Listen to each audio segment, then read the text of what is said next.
Buenas tardes a todos. Estamos en la Feria de Abril en Barcelona, una feria que en su día pues fue idea de algunos de los andaluces que estaban residiendo en Cataluña.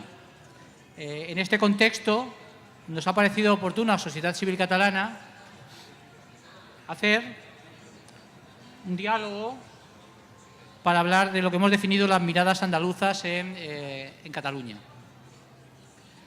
Al hilo de esa frase vamos a hablar pues, de muchos conceptos, de cuándo se puede hablar de la llegada de los andaluces a Cataluña, de cuál es el papel de los andaluces en la historia reciente de Cataluña, cómo han sido tratados, cómo han tratado los andaluces a Cataluña en lo que es el fenómeno migratorio, y al mismo tiempo pues destacar el papel político y el papel social que han tenido en estos tiempos. Para ello hemos pensado que la persona idónea era Manuel Peña. Manuel Peña Díaz es actualmente catedrático de Historia Moderna de la Universidad de Córdoba, pero en su biografía tiene varios componentes. Uno fundamental, determinante para este diálogo es el hecho de que ha estado un montón de años, no sé cuántos, residiendo en la Llagosta. 33. 33 años residiendo en la Llagosta. Es decir, él es de origen andaluz, nació en un pueblo de frontera, nunca me acuerdo, Paimogo, es un pueblo de Huelva. No sé si alguien lo conoce, yo reconozco que he descubierto Paimogo gracias a Manuel. Es un pueblo, como digo, de frontera, y es un pueblo en el que él nació y de allí se fue a la Llagosta en los años 60 y pico, es decir, en la primera oleada o segunda oleada de andaluces. Manuel Peña es un historiador que fundamentalmente estudia la Inquisición, estudia las represiones y al mismo tiempo también es un estudioso de la cultura. De hecho, conoció y descubrió pues, gran parte de lo que viene a ser la cultura catalana en el medioevo, ¿no? Renacimiento. En el Renacimiento y al mismo tiempo pues, lo que eran los libros, cómo ya el concepto de mestizaje pues, se puede aplicar en aquella época en la medida en que había libros en castellano, cultura en castellano en aquellos siglos. También, y a efectos de lo que hoy nos ocupa, es autor de un artículo muy difundido sobre la Llagosta, el catalanismo franquista y la migración andaluza. Correcto. En el que se abordan muchos de los conceptos que hoy vamos a abordar. Antes de darle la palabra y que haga una pequeña introducción, Manuel, primero quería saludar a las autoridades que hoy están con nosotros. Están aquí Martín Barra, diputado en el Parlamento de Cataluña por Ciudadanos. También está Miguel García, portavoz de Ciudadanos en el Ayuntamiento de Hospitalet. Nuestro presidente, Mariano Gomá, miembros de la Junta Directiva. Todos para nosotros sois autoridades, con lo cual, con eso, os quiero decir que sois bienvenidos. Esperemos que el desarrollo de este diálogo sea lo suficientemente productivo para que cuando salgamos esta tarde de aquí hayamos aprendido un poquito más, estoy seguro. Pues yo lo primero que te quería preguntar, Manuel, es si realmente ha habido tantos inmigrantes andaluces en Cataluña como dicen que ha habido. Bueno, en primer lugar, agradeceros que me hayáis invitado. Una enorme alegría cuando recibí la invitación. No tardé mucho, creo, en aceptarla. Me hace mucha ilusión siempre. Me hace mucha ilusión volver a la otra o a esta o no sé cuál, si el Saltres o el Nosaltres, cuál es mi tierra, porque me muevo entre una y otra, pero me gusta mucho cuando vuelvo a Barcelona. ¿Y me preguntabas por el número de inmigrantes? No, pues si hay tantos inmigrantes como dicen que ha habido. En la historia, claro, ha habido oleadas, ¿no? Ha habido oleadas, tú sabes bien, la primera oleada de los años 20 del siglo del siglo XX, y después la gran oleada, que es sobre todo de finales de los años 50 hasta comienzos de los años 70. Esa gran la primera oleada, si hablamos siempre un poco en líneas generales y no entrando en muchos detalles, la primera oleada que viene de Almería y Murcia fundamentalmente es una oleada que se integra o llega y penetra horizontalmente en Cataluña, mientras que la oleada de los años finales de 50 y la nuestra de los años 60 es una oleada que sobre todo se coloca verticalmente, con lo cual tenemos una formación, entre comillas, de guetos. En muchos lugares sí son guetos, que duran hasta casi mediados de los 70. ¿Qué cifras podemos dar? Bueno, se barajan cifras que rondan el millón arriba, o 100.000 arriba, o 100.000 abajo.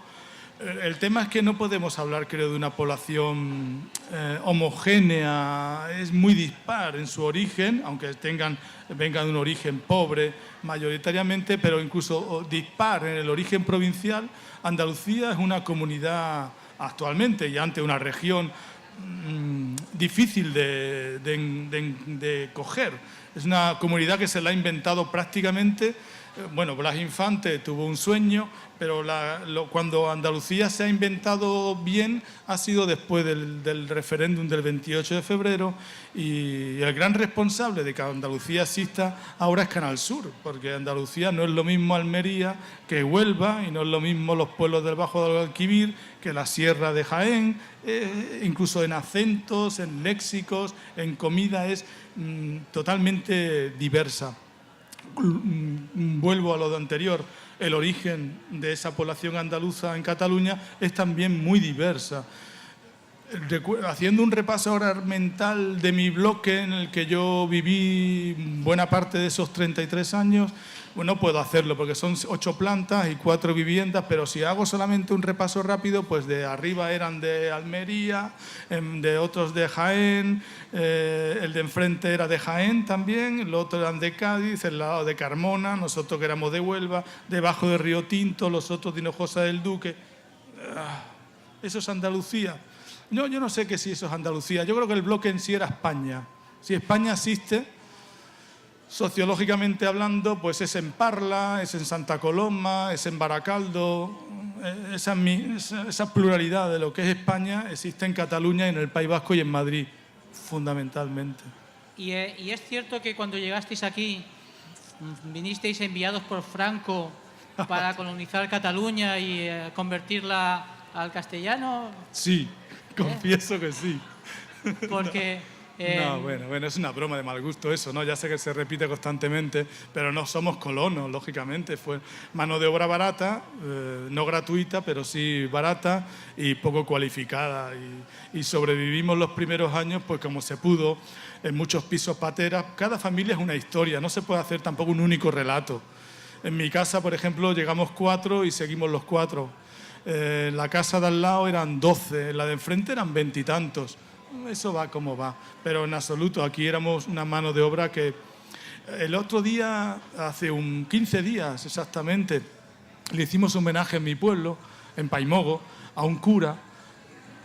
Le hicimos un homenaje por una razón económica, porque el hombre encontró un producto en el pueblo para fomentar el trabajo, pero también, y en el homenaje no hice en ningún momento mención a esto que voy a decir. Este cura, don Pedro, que después se casó con una prima mía y demás, este hombre lo que hizo fue en realidad sacar a la población del pueblo. Le buscó trabajo en Lérida, le buscó trabajo en Alemania. Es decir, que se puede hacer incluso una labor negativa de la labor de estos personajes, de estos intermediarios que existían en el pueblo, junto con después enlaces, familias, padres, hijos que llamaban unos a otros.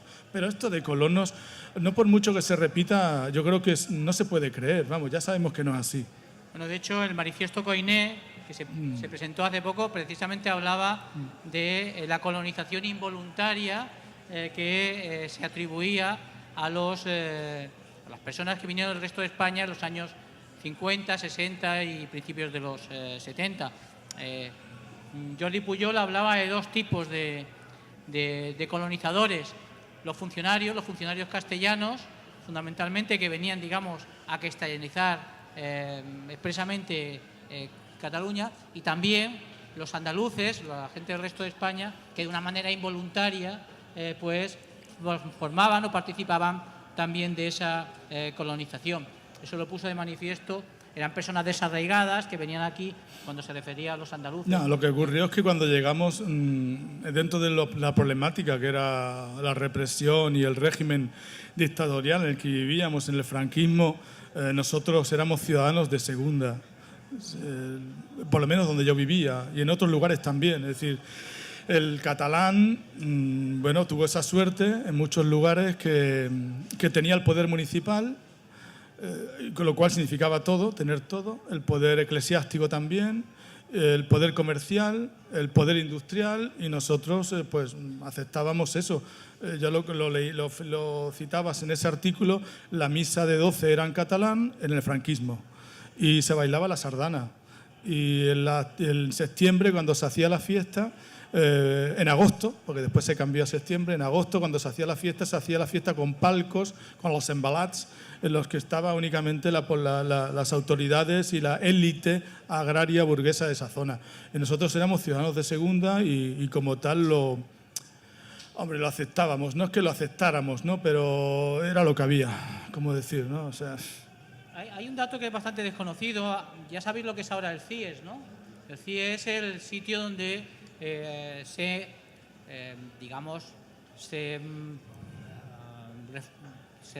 meten, no me gusta la palabra, no se me ocurrirá otra, pero digamos se recluyen a los extranjeros que están en situación ilegal en España. En los años 60 y 70 hubo un CIES. No, en los años 50, 60. ¿No?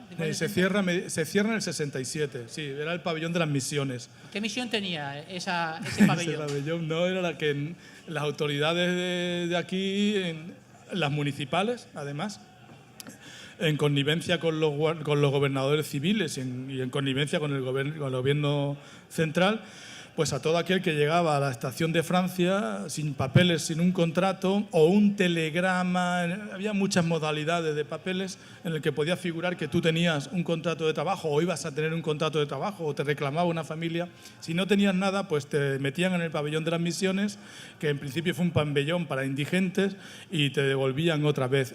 ¿Cómo se pagaba el billete de vuelta? Que ese es un tema interesante.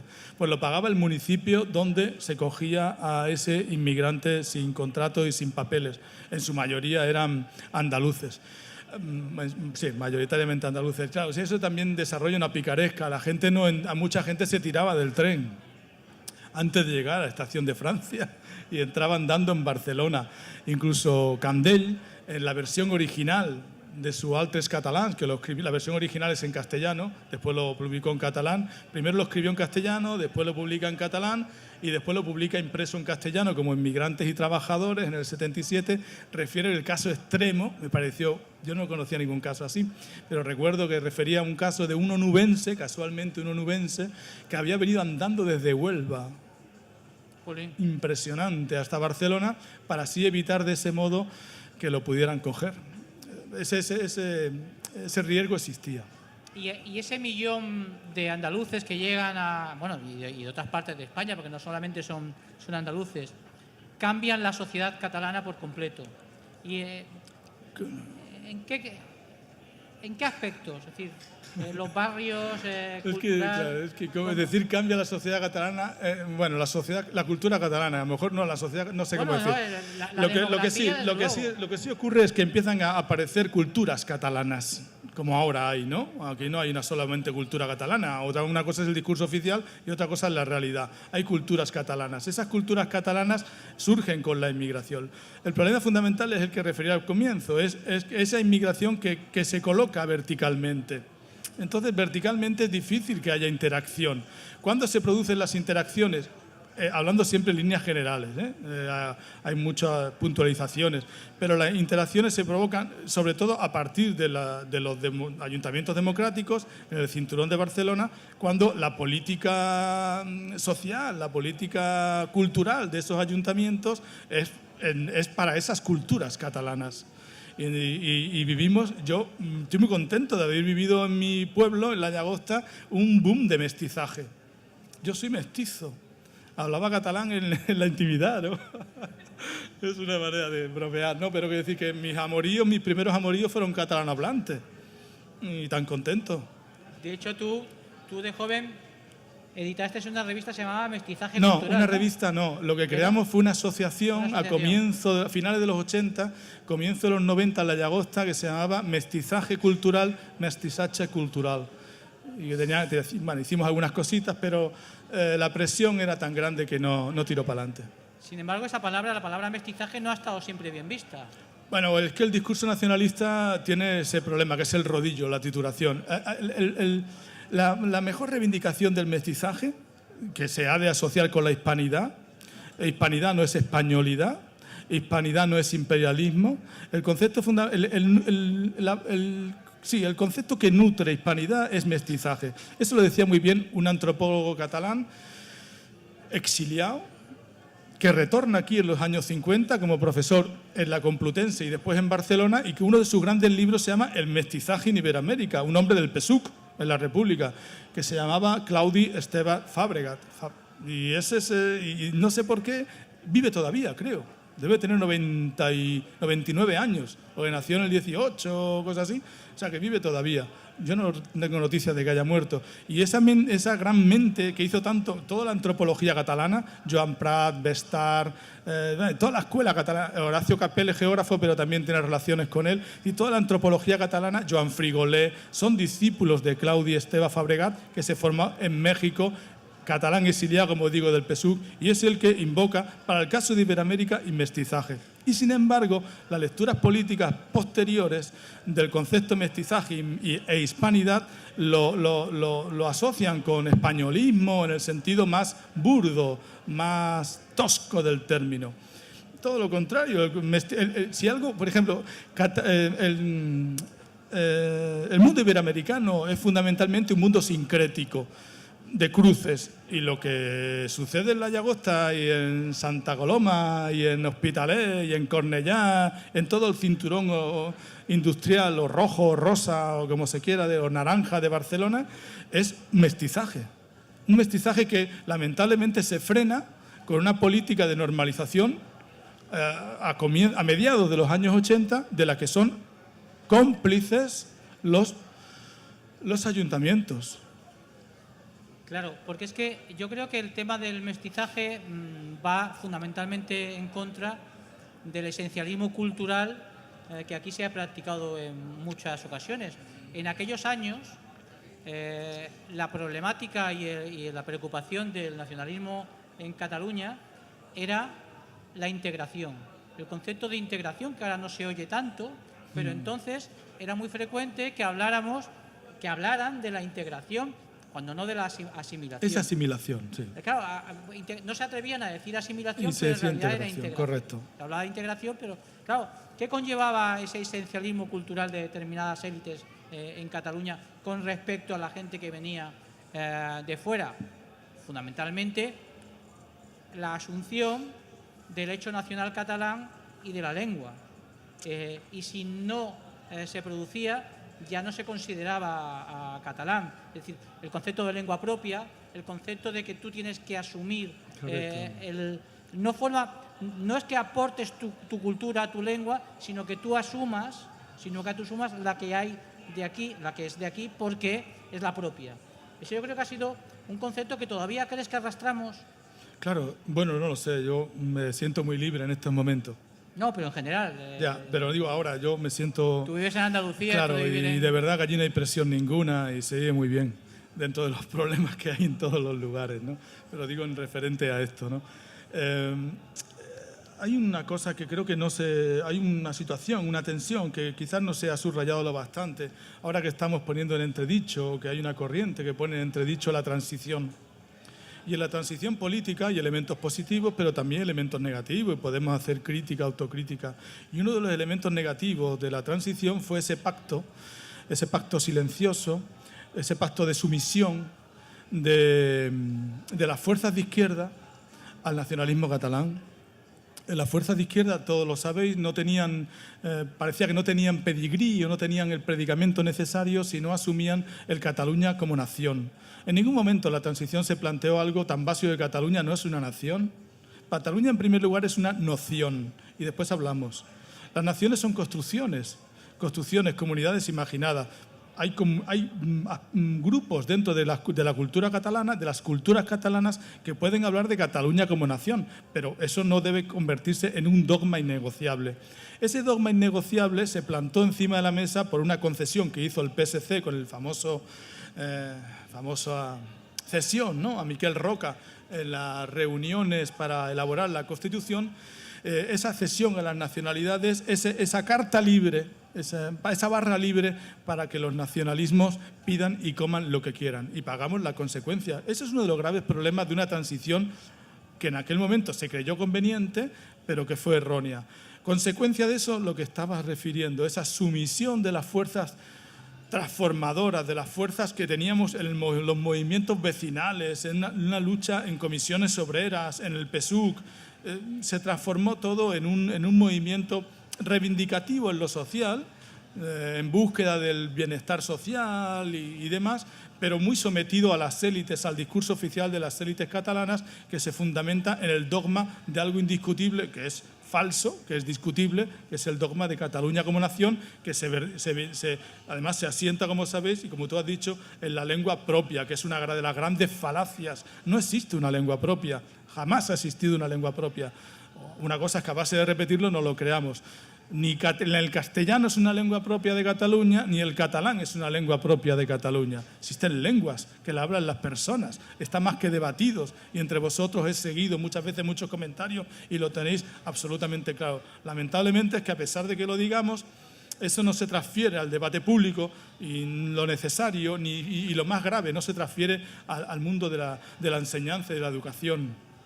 Y hablar de la transición, yo creo que en aquellos momentos hay un papel clave que no está lo suficientemente estudiado, que es el papel de la Iglesia, del catalanismo progresista, en el hecho de modificar, digamos, determinadas identidades o de hacer que la gente de los barrios, que los que estaban en la Llagosta, o como en mi caso en Verduna, en Ubarris, las parroquias, tienen un papel fundamental en lo que es la lucha contra el franquismo, la defensa de los movimientos vecinales, pero también en el hecho de integrar en el concepto de asimilación incluso a los andaluces, a los extremeños en el catalanismo.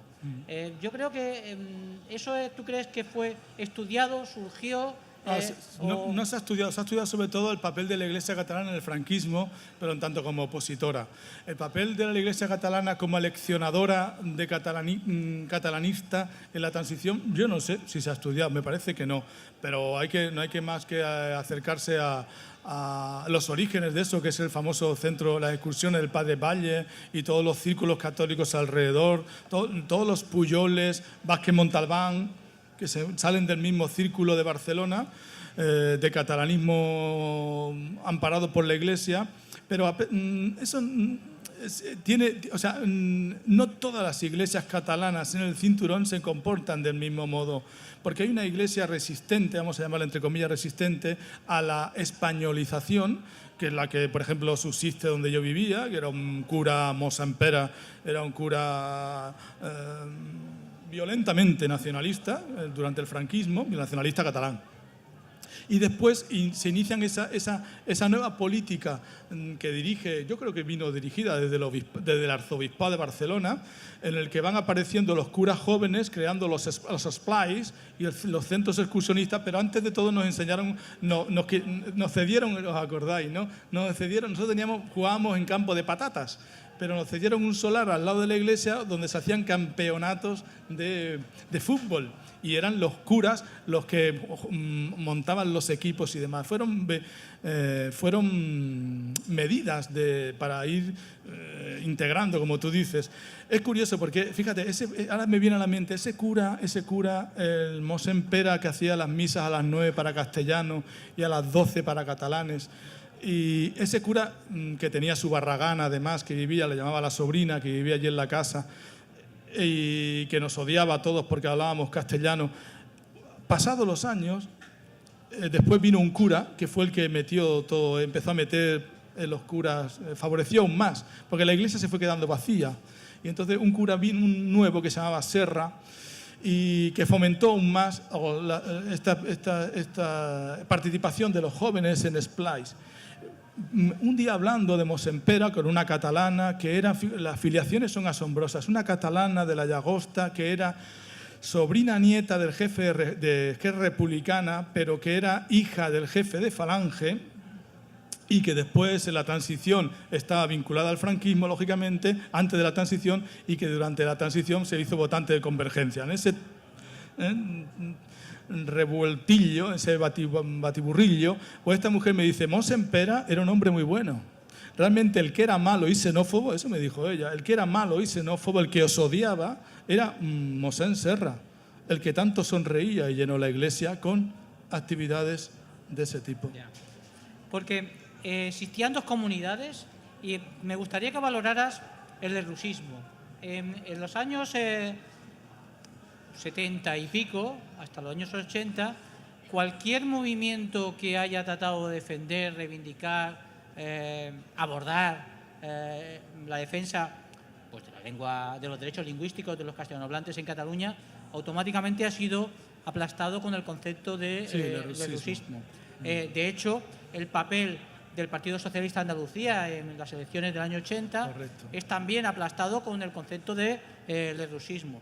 Esa palabra es tan maldita que ha logrado de alguna manera acabar con cualquier presencia de los castellanohablantes en la vida política, ejerciendo como tal. Parece ser que sí. La verdad, cuando piensas en Lerroux, cordobés y hombre de bien no puede ser, decían a veces, Lerroux, el emperador del paralelo, hizo mucho daño. Fue un hombre con muy pocos escrúpulos, sobre todo en la fase última, previa, antes de la República y ya durante la República. Pero sí, ha hecho mucho daño el lerrouxismo. Yo no creo que, por supuesto, no creo que era el Partido Socialista. Si me planto en este momento, me centro en el Partido Socialista Andalucía, hace poco que murió Pepe Acosta, y lo que ellos intentaron hacer, Acosta, Hidalgo y toda esta gente, era un poco, no era tanto una división de la clase obrera como una...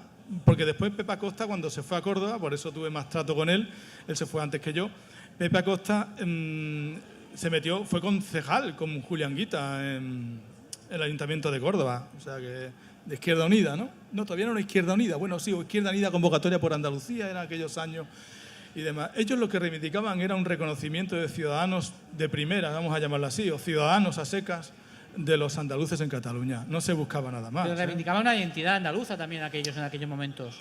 Y una identidad andaluza, yo quiero recordar que había un conflicto entre dos tesis del andalucismo en esos momentos, una que reivindicaba la identidad andaluza y, por ejemplo, en un día, el año 77, que creo que es la primera vez que se celebra el Día Nacional de Andalucía en Cataluña, el 4 de diciembre, que entonces era el 4 de diciembre, no era el 28 de febrero todavía, o al año siguiente, hay como dos movimientos enfrentados.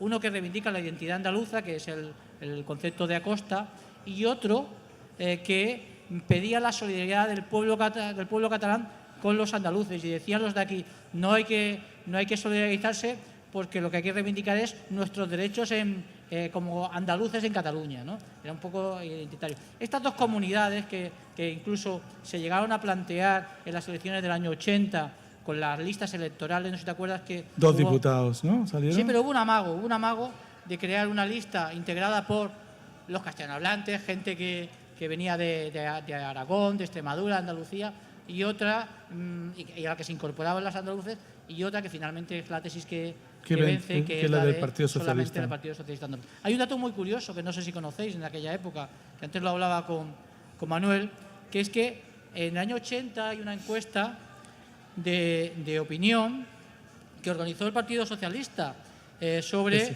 el conocimiento de la lengua catalana, y la presencia del movimiento andaluz era tan grave, tan destacada, que en esa encuesta se preguntaba por el conocimiento de la lengua y se diferenciaba entre catalanes de origen, las que lo hablan, ¿no?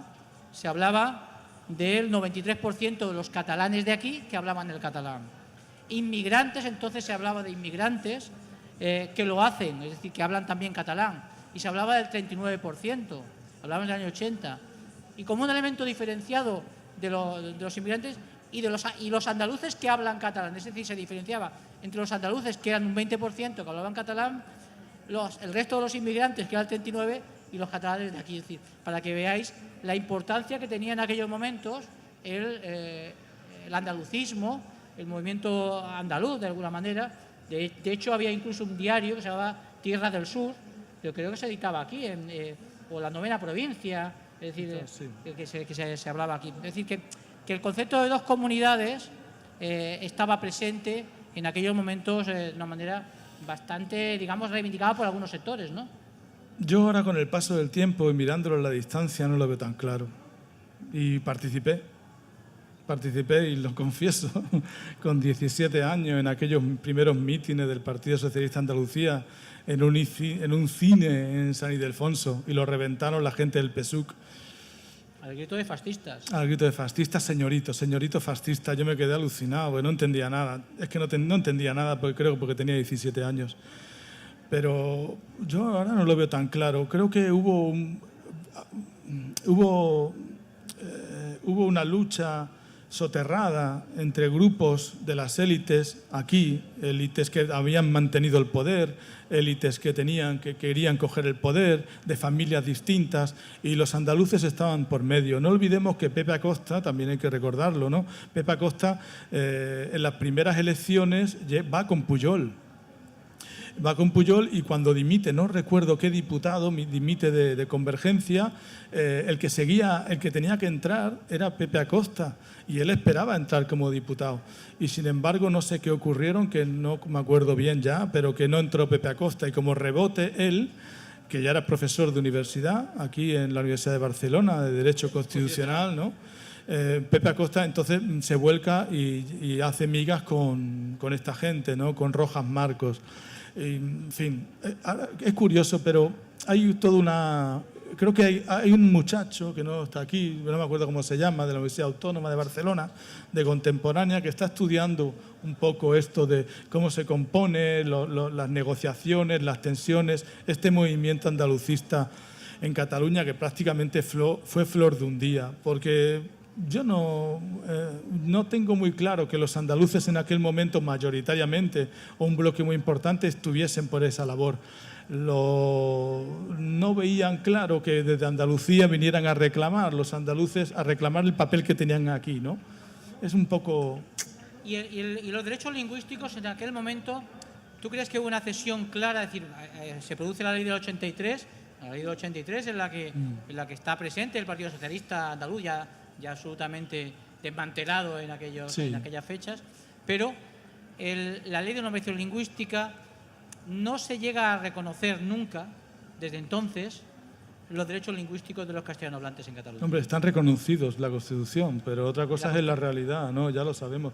Yo creo que hay que buscar, quizás una obsesión mía, pero los cómplices, cuando se haga un estudio de historia bien hecha, en profundidad, los cómplices de esta situación tan lamentable y de no tener en cuenta la pluralidad de la realidad catalana, porque las sociedades van cambiando, se van enriqueciendo, hay que admitirlo, ¿no? Fueron los ayuntamientos, los he dicho antes, y creo que el gran responsable es el municipalismo socialista. Ahora te lo reconocen algunos alcaldes en aquellos momentos que se equivocaron, pero ya creo que cedieron en exceso. Por supuesto, también alcaldes del PSUC y alcaldes del PSC-PSOE. Hay unos años valiosos que fueron aprovechados por el poder catalanista instalado con Pujol y Max Kanner a la cabeza, y pasaron el rodillo. Y lo hicieron muy bien, porque lo hicieron muy bien porque cuando se hacen las cosas con incentivo, todos esos procesos se alimentan económicamente, pues se nutren y se fortalecen. Cuando un profesor en un instituto, recuerdo en el año 87, que yo daba clases en Moncada, el profesor que nosotros nos daba clases, un colega nuestro de Resquera Republicana, de los vecinos de enfrente, cobraba 7.000 pesetas la hora. 7.000 pesetas la hora por darnos clase a nosotros, a los compañeros. Entonces, ¿cómo nos va a defender las clases de nivel C, ¿no? Y si a nosotros nos dicen que para poder movernos, para poder tener menos horas, para obtener un incentivo económico, nos ponen en nivel C, es decir, hay una concatenación, una confluencia muy bien pensada, lo hicieron muy bien desde arriba y con la complicidad de los municipios. Me gustaría abordar un tema. Antes hemos hablado de la integración, del concepto de integración. ¿Tú crees que ese concepto ya ha pasado a la historia, referido a los andaluces, los extremeños, pero fundamentalmente los andaluces? Ya no se puede hablar de integración porque ya se asume por parte del poder político y de los propios ciudadanos de Cataluña, claro, que ya son catalanes sin más. Claro, es que fue un error hablar de integración en los años 80. Porque si éramos ciudadanos de pleno derecho, ¿qué teníamos que integrarnos? Si la migración, no éramos inmigrantes en realidad, como hemos hablado, ¿no? Porque dentro de un mismo Estado no hay movimientos de población, pero no se debe hablar de emigrantes ni de inmigrantes. Son eufemismos que ocultan otras situaciones. Yo hablar de integración ahora me parece ya el colmo. O sea, hay un dato que me parece clave, preparando un poco ahora este diálogo. He descubierto una perla que me ha parecido especialmente significativa, que es que en el año 86 claro, tiene lugar la presentación del libro de Candel, als altres catalans 20 anys després. Es decir, se estaba una nueva edición, se había reeditado y un nuevo libro, una segunda parte del libro de Candel. Entonces, en aquel acto estaban presentes Jordi Pujol y Josep Tarradellas. Y Jordi Pujol dice: debemos llamar ya catalanes a los inmigrantes. Hablamos del año 86. Asumiendo las afirmaciones del autor, se refería a Candel, en esta nueva obra, en el sentido de que ya no debemos decir hijo o nieto de inmigrantes, ni altres catalans, ni nuevos catalanes, sino catalanes. Todos somos catalanes porque deseamos que Cataluña siga adelante. Los inmigrantes se apuntaron totalmente a la recuperación nacional y cultural de Cataluña. Esto es una verdad como un templo. Es decir, hasta el año 86, el propio nacionalismo catalán no había asumido la condición de catalanes de mucha de esta gente, y lo hace cuando creen que ya son nacionalmente correctos. En el momento en que son nacionalmente correctos, ya pueden ser llamados catalanes. Con lo cual, la historia de es catalán aquel que trabaja y vive en Cataluña y quiere serlo, depende. No, es una historia a medias. Además, hay que añadir que tienes que asumir la recuperación nacional y cultural de Cataluña. A esos efectos, me gustaría poner un vídeo.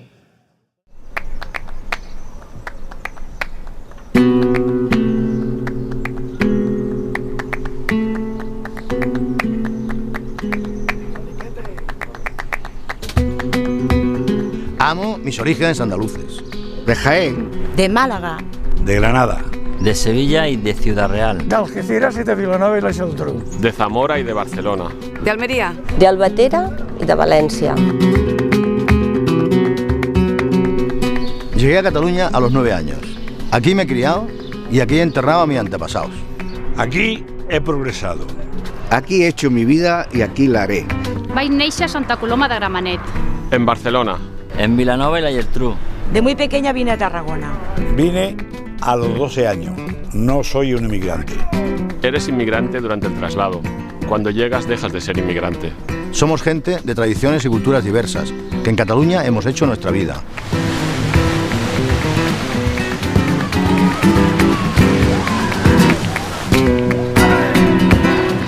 La identidad catalana, como cualquier otro país del litoral mediterráneo, es una suma de identidades, de oleadas migratorias.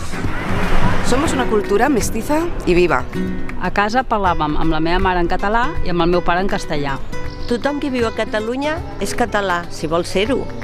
Yo crecí en un ambiente andaluz, pero me siento catalana porque uno es de donde trabaja y echa raíces.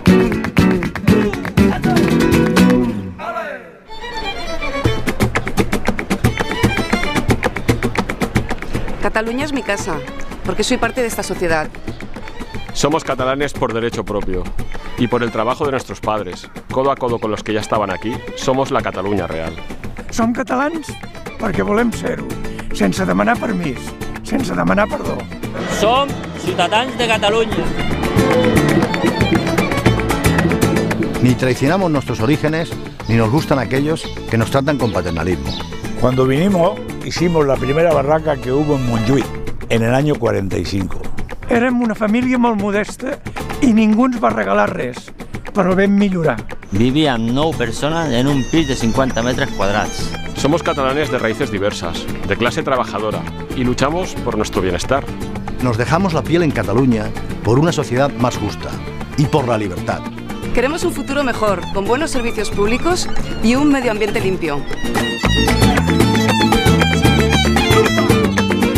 Pensamos que la igualdad de oportunidades no es un lujo, es una necesidad imprescindible para el desarrollo social. Y que cada cual viva como quiera, que sea soberano de su vida y que hable como quiera. Que cadascú parle con vulgui. Veo muchos matrimonios jóvenes en la puerta del colegio esperando a su hijo hablando en castellano entre ellos, y cuando sale el niño se ponen a hablar en catalán con él. Porque el catalán es la mejor herramienta para cohesionarnos como un solo pueblo, unido y diverso. Somos plurales y mestizos, y todas las formas de vivir la catalanidad son válidas. I això del voti, voti, voti s'hauria d'acabar, eh? No tenim res contra la bona gent d'Espanya. Yo no voy a romper con mis familiares andaluces, aunque decidamos un Estado independiente.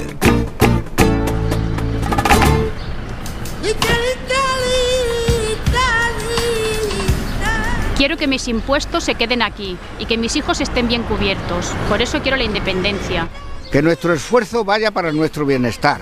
Per l'educació, la salut, l'habitatge, residències per la gent gran, pel que nosaltres vulguem. Perquè puguem tenir un país modern, obert, solidari i amb futur.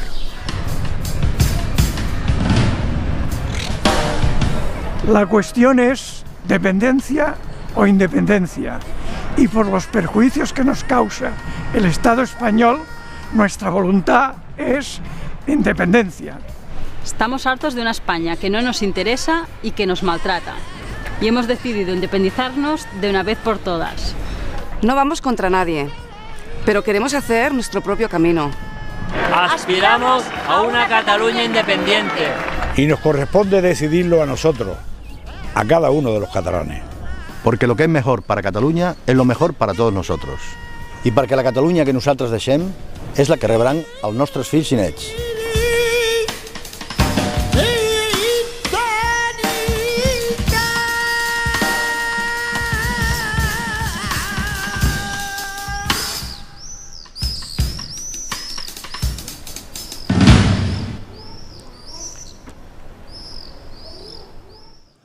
El vídeo está lleno de trampas, como podéis apreciar. Es un vídeo que la primera parte es inmaculada. Es un descriptivo de cómo se llega aquí, cómo llegamos nuestros padres, cómo se hace pues, la Cataluña actual, entre todos, entre catalanes de origen, entre catalanes adaptados, andaluces nacidos en diversas... cada uno puede hablar la lengua que quiera, pero hay un momento determinado en que pega un giro. Pega un giro que es la última fase en la que ya no es la lengua de todos, porque dice uno de los intervinientes, la lengua que cohesiona a este pueblo es el catalán. Es el catalán el que cohesiona a nuestro pueblo. Podemos hablar lo que quieras, los abuelos recogen a los nietos a la puerta del colegio, pero cuando salen tienen que hablar en catalán. Pero somos muy solidarios, pero los impuestos que se pagan aquí, para aquí. Es decir, es un vídeo bien hecho, confeccionado, que evidentemente tiene un destinatario, que el destinatario es fundamentalmente ya no los que en su día vinieron aquí a Cataluña.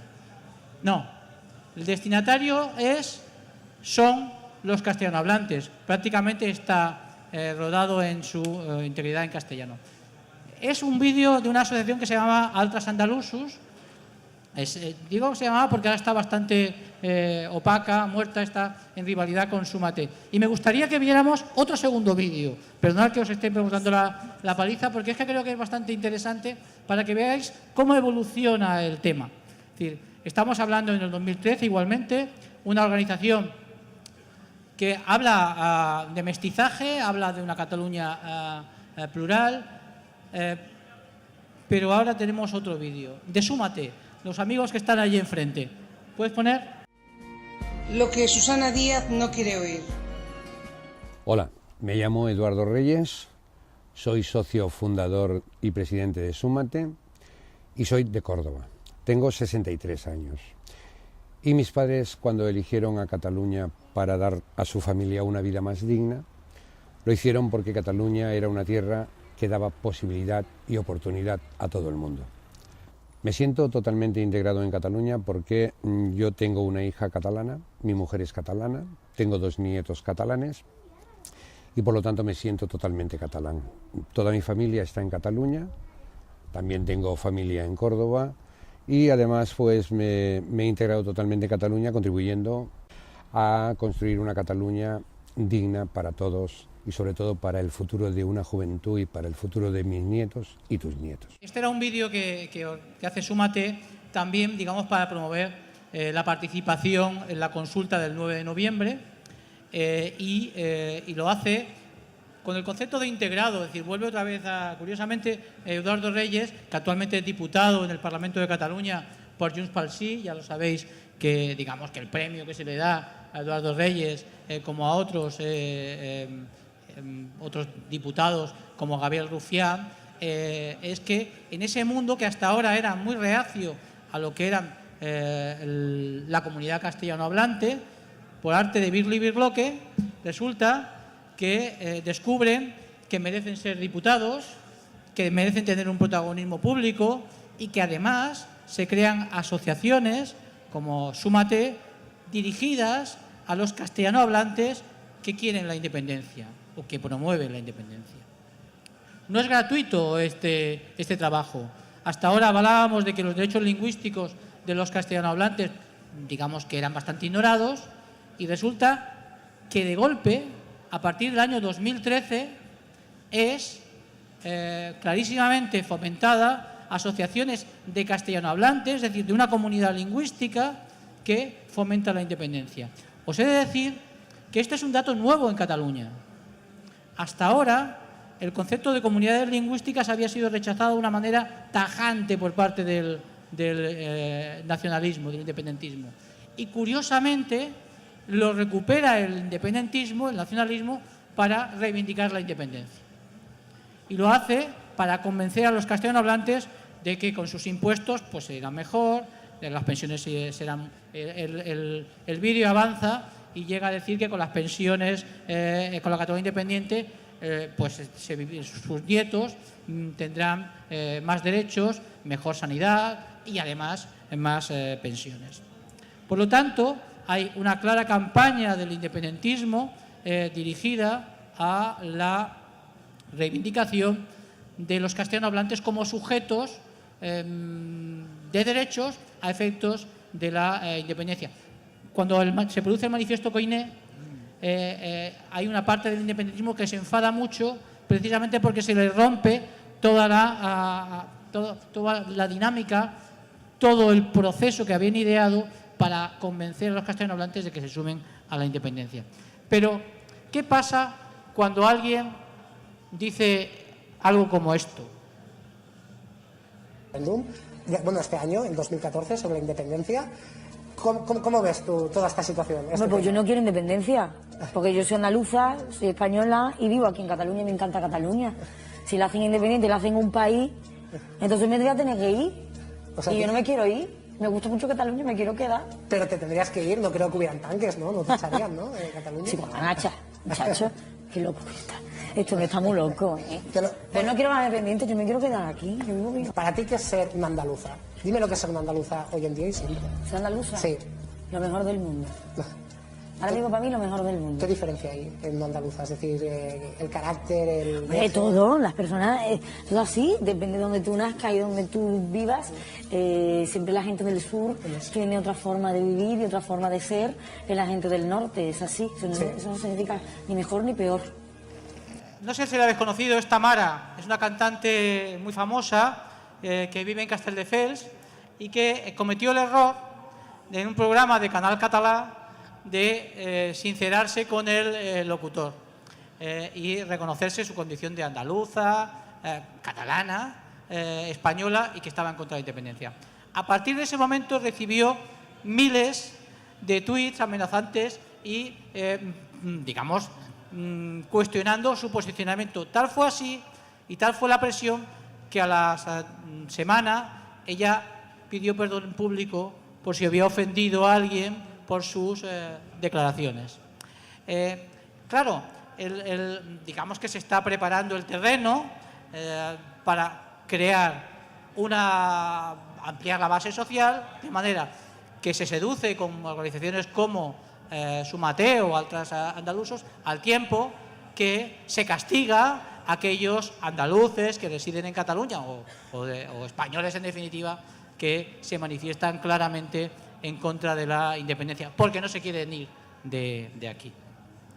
No sé qué te ha parecido estos vídeos que creo que son bastante significativos, en el sentido de que ha cambiado todo mucho. Es decir, al principio de la transición se hablaba de las comunidades lingüísticas y eso era machacado por la izquierda, por el puyolismo, por todo lo que es el catalanismo, el nacionalismo catalán. Y en estos momentos, a partir del 2013, cuando se descubre, como hemos hecho en un informe que hemos presentado a Societat Civil Catalana recientemente, que a pesar de todo la comunidad castellanohablante no se mueve en sus afecciones y sigue estando en contra de la independencia en un 70 y pico %, pues se intenta seducir haciéndole ver que los derechos de los castellanohablantes mejorarán en la Cataluña independiente. Es decir, en la Cataluña autonómica no son posibles esta mejora, pero en la Cataluña independiente sí será posible, puesto que les reconoceremos los servicios prestados, por decirlo de alguna manera. Voy a decir algo un poco fuerte. Primero no, después. A mí me parece el primer vídeo una empanada mental monumental. O sea, no tiene por dónde cogerlo, ¿no? Está claro, y tú lo has señalado, las contradicciones.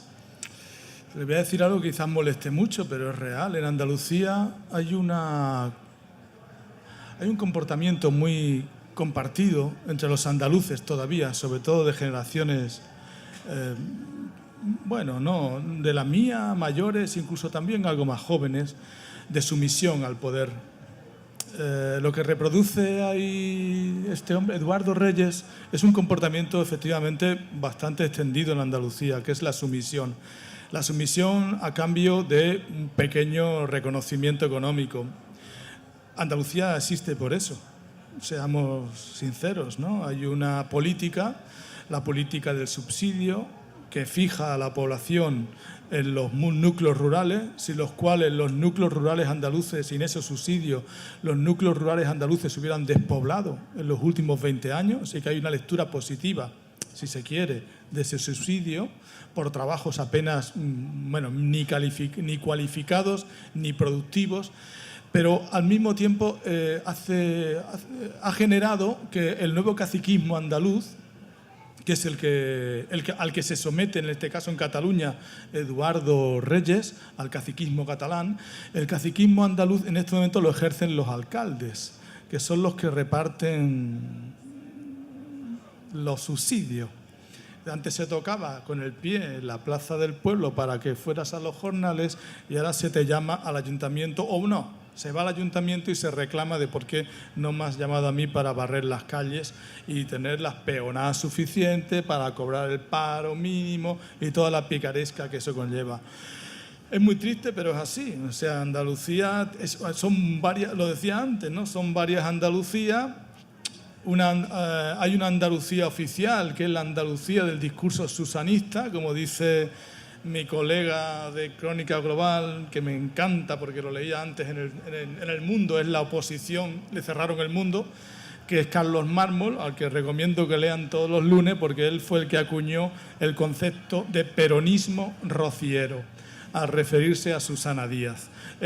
Susana Díaz, y no solamente Susana Díaz, Rodríguez de la Borbolla, Chávez, es decir, todo este grupo que está en el poder. Esa es una Andalucía, hay otra Andalucía rural, que a su vez está dividida entre los subsidiarios y los empresarios agrícolas, y después dentro del mundo rural hay otra Andalucía en la que hay muchos altos poderes económicos españoles, catalanes, de Repsol. Los grandes dueños de Repsol tienen grandes propiedades en el sur que no explotan, la banca catalana, la Caixa, tiene grandes propiedades en el sur que no explotan.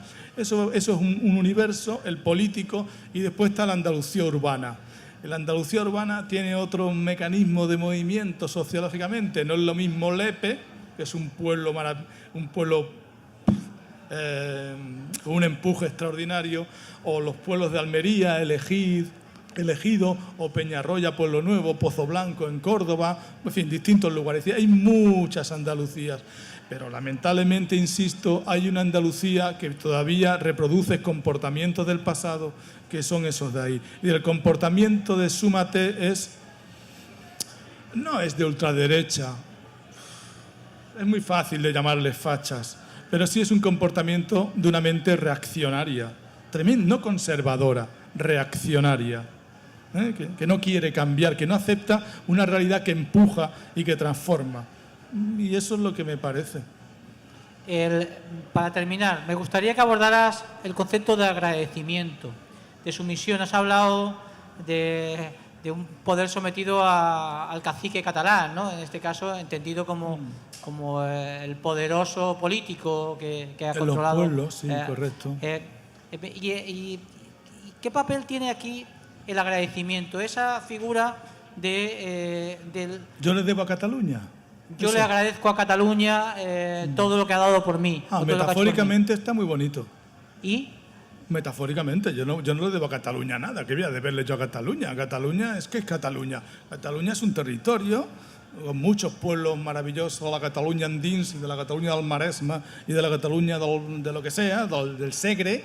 Hay que poner la boca como hablan allí, ¿no? Y hay muchas Cataluñas. Yo no le debo a Cataluña nada. Yo vine aquí con mis padres chiquititos, trabajaron, yo trabajé, me pagué lo que pude, hice lo que pude, sacrificio, disciplina. Y si hubiera estado en el sur, pues a lo mejor es cierto que no hubiera tenido las mismas posibilidades. Hubiera empezado a trabajar, no sé, no hubiera sido distinto, pero no puedo hacer la vida que pudo ser mía y no fue. Yo a Cataluña a España le debo algo. A los socialistas, como me decía mi madre, es que los socialistas, yo qué sé, si yo no hubiera estudiado, ¿no? Yo no sé, de ahí no, como metáfora es muy bonito. Entonces yo le debo mucho a Cataluña. Y ya está. Sin embargo, la clave ahora para convencer a mucha gente, el concepto de Eduardo Reyes permanentemente reivindica el agradecimiento. Él está diciendo permanentemente, claro, tenemos que agradecerle, confundiendo una vez más el nacionalismo con Cataluña. Claro, y sometiéndose a los poderes. Es penoso, la verdad que es penoso. Y olvidando que Cataluña, como en una primera parte del vídeo de los altas andalusos... Podríamos ponerlo en plan esperpéntico, en plan Valle Inclán, en plan estupendos. Como decía, no te pongas estupendo, ¿no? Cuando en Luces de Bohemia, en vez de decir no te pongas estúpido. Pues podríamos poner estupendo. Por ejemplo, en el sur, pasa que el PSOE se lo cargó todo esto, en el sur podríamos ponernos a reclamar una deuda histórica porque la mano de obra con mayor empenta, con mayor empuje, se vino para Cataluña y no ha devuelto todo lo que se fue económicamente. O sea, que podríamos ponernos en ese plan. Pero es estúpido, que yo no lo comparto, me parece una estupidez si nos ponemos así, pero si se ponen así, pues podemos... Pero entonces entraríamos en un diálogo de gilipollas. Es que otro término ya no veo para calificar esto. Estamos en un plan que sobre el sentido común, no sé, hay algo aquí, produce cierto mareo. Creo que fundamentalmente de esta conversación, lo más trascendental yo creo que se ha de reivindicar es el concepto de ciudadanía, el concepto de ciudadano. De mestizaje, de pluralidad, de intercambio, de cruce. Y el concepto de ciudadano español en cuanto a sujeto de derechos y obligaciones en cualquier parte de España. Y europeo. Y europeo. Yo creo que eso es el concepto a reivindicar y que muchas veces olvida el nacionalismo. Cuando te hace ver que has de pagar un peaje a los castellanohablantes que han venido de fuera por el beneficio que has recibido durante todo este tiempo, de alguien que no se sabe quién es. En definitiva, porque en los años 60, si no se hubiera producido el desarrollo industrial en Cataluña, evidentemente no se hubieran venido tantísimos como vinieron a tantísimos andaluces y otras partes de España. Hay un proceso, eso lo saben todos, ¿no? Hay un proceso de desindustrialización del sur. No solamente hay un proceso de desindustrialización, sino hay un proceso además de relatifundización del sur. No durante el franquismo, estoy diciendo ya, sino incluso durante ya la democracia. Y que en Andalucía vivimos con nuestras élites políticas tan sumisas al poder central, porque hay que decirlo, porque son élites de partido, han permitido una concentración tremenda de la propiedad. Deberíais de invitar, os lo recomiendo, el próximo año a lo mejor, a Pepote, a Rodríguez de la Borbolla, y que os explique cómo, porque eso lo cuenta él, cómo pararon la ley de reforma agraria, que era aquella ley de las fincas manifiestamente mejorables, que se la cepillaron, que os lo explique. Eso ha sido clave en Andalucía, ¿eh? Tenemos más grandes propiedades que en ningún momento de la historia. Pero la gran paradoja que me contaba, lo publicaba el otro día, lo escribía en Crónica Global, que me contaba Manuel Pérez Iruela, la gran paradoja es que cuando se hizo una encuesta a mediados de los 80, ya avanzados los 80, los andaluces no querían propiedad de la tierra. Querían, como los que habían ido a Cataluña, un salario regular. Bueno, yo creo que vamos a dar... podemos hablar luego, no va a haber debate. Estamos todos abiertos ahora ahí a seguir conversando con vosotros aquí en la caseta. Tanto Manuel como yo y como otros que se encuentran aquí vamos a estar y vamos a hablar todos nosotros, pero digamos que no... Bueno, pues lo dices luego, si no te importa. Eso lo dices primero. ¿Cómo? Sí.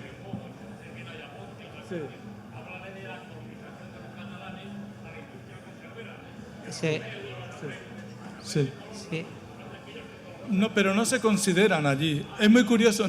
Sí, si no os importa, las conversaciones las tenemos ahora, la caseta es nuestra.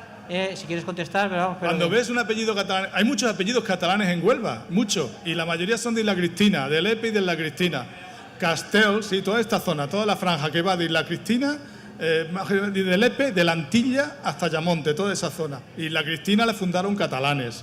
Bueno, ya existía San Miguel del Arca del Buey, pero después Isla Cristina la fundan catalanes. Y todavía hay muchos apellidos catalanes. A mí me pasaba una anécdota, y por esto acabamos. Cuando yo trabajaba de mecánico, pues me decían el nombre de las personas, pues la apuntábamos antes con una tiza en la rueda. Y entonces me recuerdo que una vez llegó un hombre y me dice, apellido, dice Castells.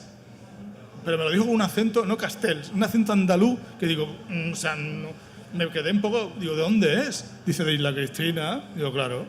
Ahí empecé a entender de Isla Cristina. Hay Castells, Romeu, hay lo que quieras. Apellidos catalanes. Pero no hay problema, allí no hay problema de ningún tipo. Sí, pero no es colonización. Yo creo que no es colonización. En los términos nacionalistas sí es colonización. Son intercambios, movimientos económicos, inversiones, detracciones, explotaciones, y no vamos a reescribir la historia. Hemos reivindicado que el concepto de colonización no era apto para nosotros en la medida en que defendíamos el derecho de los españoles a moverse por su territorio libremente, que es lo que ocurrió parcialmente, puesto que no podían moverse con toda libertad, puesto que eran recluidos, como hemos dicho, en su momento, cuando fueron demasiados los andaluces que vinieron a Cataluña en los años 60 y pico. Damos por finalizada esta charla, este diálogo. Esperemos que haya resultado productivo. Fundamentalmente hemos querido defender, yo creo que tanto Manuel como yo, en este diálogo, el concepto de ciudadanía, el concepto de sujeto de derechos, que es igual para todos y que desde luego nadie en Cataluña tiene que pagar ningún peaje a otra persona ni a una concepción política. Me parece yo solo fundamental. pediría una cosa. Sí, ya está. Termina tú, Manuel.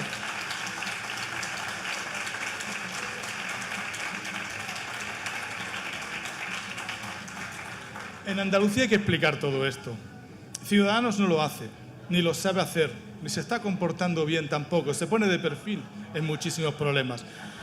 Pero en este caso, como no lo conoce, yo creo que ni Juan Marín ni ellos se preocupan por conocerlo. En Andalucía ahora está King Cole, creo que en Cádiz, en una, y creo que habéis hecho alguna. Tenéis que ir, contar con mi colaboración, por supuesto, pero hay que explicar. Uno solo o unos que somos muy poquitos no servimos. Hay una devoción, sobre todo entre los medios intelectuales, entre las clases medias, una devoción, una admiración hacia Cataluña que no se corresponde con la realidad. No, admiran algo que no conocen ni conocen todo lo que estáis pasando aquí. Y sería bueno que salierais de aquí porque sois también sociedad civil española, ¿no? Pues eso nos comprometemos, a ir a Andalucía a explicarnos. Muchas gracias.